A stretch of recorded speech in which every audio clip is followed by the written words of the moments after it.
আমি বারবার একটা কথা বলি যে এই দুনিয়াতে আল্লাহ ছাড়া আমাদের আপন বলে কেউ নাই।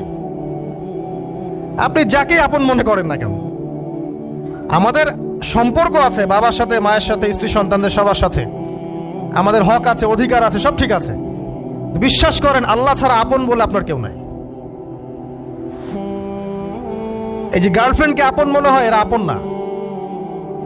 স্ত্রী সন্তানদেরকে খুব আপন মনে হয়, আপনার মৃত্যুর পর 40 দিন সময় লাগবে না সব ভুলে যেতে।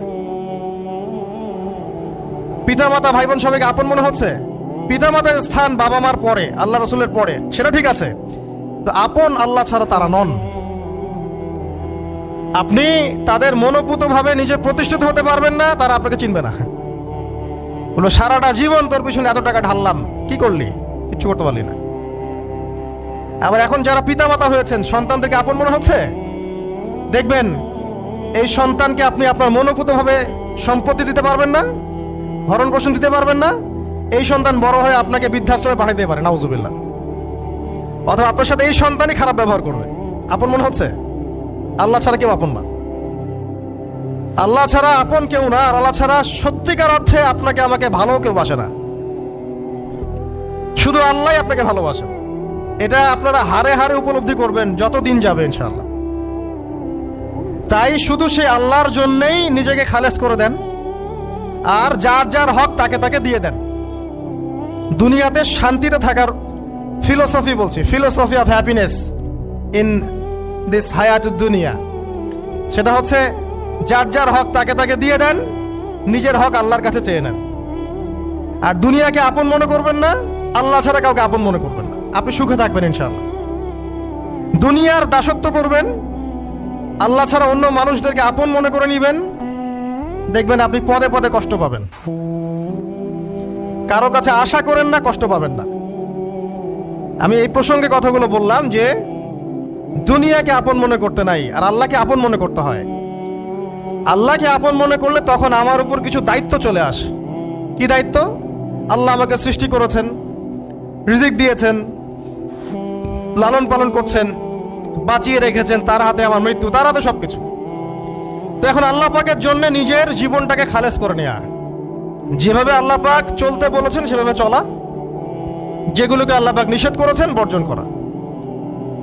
আর রাসূলুল্লাহ সাল্লাল্লাহু আলাইহি ওয়াসাল্লামের সুন্নাহ আল্লাহ পাক রেখে দিয়েছেন আমাদের সামনে। এই সুন্নাহগুলো যদি আমরা অনুসরণ করতে পারি, ইনশাআল্লাহ এই দুনিয়াতে কিছু পাই বা না পাই, ইনশাআল্লাহ পরকালে আপনি আল্লাহর ক্ষমা পাবেন ইনশাআল্লাহ তাআলা। কোরআনের সূরাগুলার অর্থ সব খুতবায় বলা যায় না, সময় সংকলন হয় না। এত চমৎকার ওয়াদ-দুহা সূরা আছে না, শপথ দ্বিপ্রহরের, ওয়াল-লাইলি ইযা সাজা, শপথ রাতের যখন সেটা আচ্ছাদিত হয়। মা ওয়াদ্দাআকা রাব্বুকা ওয়া মা ক্বালা, আল্লাহ কত মায়া দিয়ে তার নবীকে বলছেন যে তোমার আল্লাহ তোমাকে ছেড়েও দেন নাই, তোমার আল্লাহ তোমাকে ছেড়ে দেন নাই। ওয়ালা সাউফা ইউতিকা রাব্বুকা ফাতারদা, শীঘ্রই তোমার রব তোমাকে দান করবেন এবং তুমি সন্তুষ্ট হয়ে যাও। দুনিয়াতে চলতে গেলে দুঃখ কষ্ট হয় না? যারা ঈমান নিয়ে চলে ওদের দুঃখ কষ্ট বেশি হয়। তা আল্লাহ বলছেন টেনশন করো না, কষ্ট পেও না, তোমার রব তোমাকে ছেড়ে দেননি। ওয়ালা সাউফা ইউতিকা রাব্বুকা ফাতারদা, তোমার রব তোমাকে শীঘ্রই দান করবেন আর তুমি সন্তুষ্ট হয়ে যাবে। আলাম ইয়াজিদকা ইয়াতীমান ফাআওয়া, আল্লাহ বলছেন আল্লাহ কি তোমাকে ইয়েতিম রূপে পাননি, এরপর আল্লাহ কি তোমাকে প্রতিপালন করে বড় করেননি? ওয়াজাদাকা দাল্লান ফাহাদা, আল্লাহ কি তোমাকে পথভ্রষ্ট পান নাই, তোমাকে আল্লাহ পাক হেদায়েত দেন নাই? তো আল্লাহ যে এগুলো করেছেন সে আল্লাহ তোমাকে পরকালে ইনশাআল্লাহ ভালো রাখবেন। ফাআম্মাল ইয়াতীমা ফালা তাকহার, তো তুমি ইয়েতিমদের প্রতি কঠোর হয়ো না। ওয়াম্মা সাইলা ফালা তানহার, কেউ চাইলে তার হাতকে খালি ফিরিও না, ধমক দিও না। ওয়াম্মা বিনিআমাতি রাব্বিকা ফাহাদ্দিস, তোমার রবের এই সমস্ত নিয়ামতগুলো তুমি মানুষের কাছে বর্ণনা করতে থাকো। এর পরের সূরার দিকে খেয়াল দেখবেন, সূরা আলাম নাশরাহ লাকা সাদরাক, মনে হয় দুটো একটা আরেকটার সাথে পেয়ার। আলাম নাশরাহ লাকা সাদরাক, আমি কি তোমার হৃদয়কে প্রশস্ত করে দেই নাই? ওয়াদা'না আনকা ওয়িজরাক, তোমার বোঝাগুলো হালকা করিনি? কাকে বলছেন এগুলো আল্লাহ পাক? রাসূলুল্লাহ সাল্লাল্লাহু আলাইহি ওয়াসাল্লাম।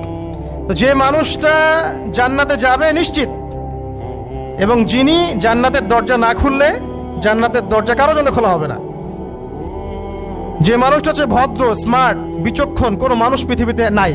সকল ধর্মের মানুষ মানে এটা। কিছু আছে শয়তান, মানুষ টুবি শয়তান, এরা মানে না, বাট দেখবেন ম্যাক্সিমাম মানুষই মানে, হোক সে ইহুদি বা খ্রিস্টান বা হিন্দুইজম বা মুসলিমরা তো মানেই, সবাই মানে।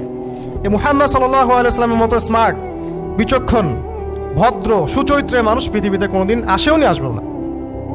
তো সেই নবীর জীবনটা আপনি পড়ে দেখবেন, আর রাহিকুল মাখতুম বইটা, যে চড়াই আর উতরাই, খালি দুঃখ, কষ্ট, যন্ত্রণা, লাঞ্ছনা, কন্টিনিউয়াসলি। আমাদের নবী সাল্লাল্লাহু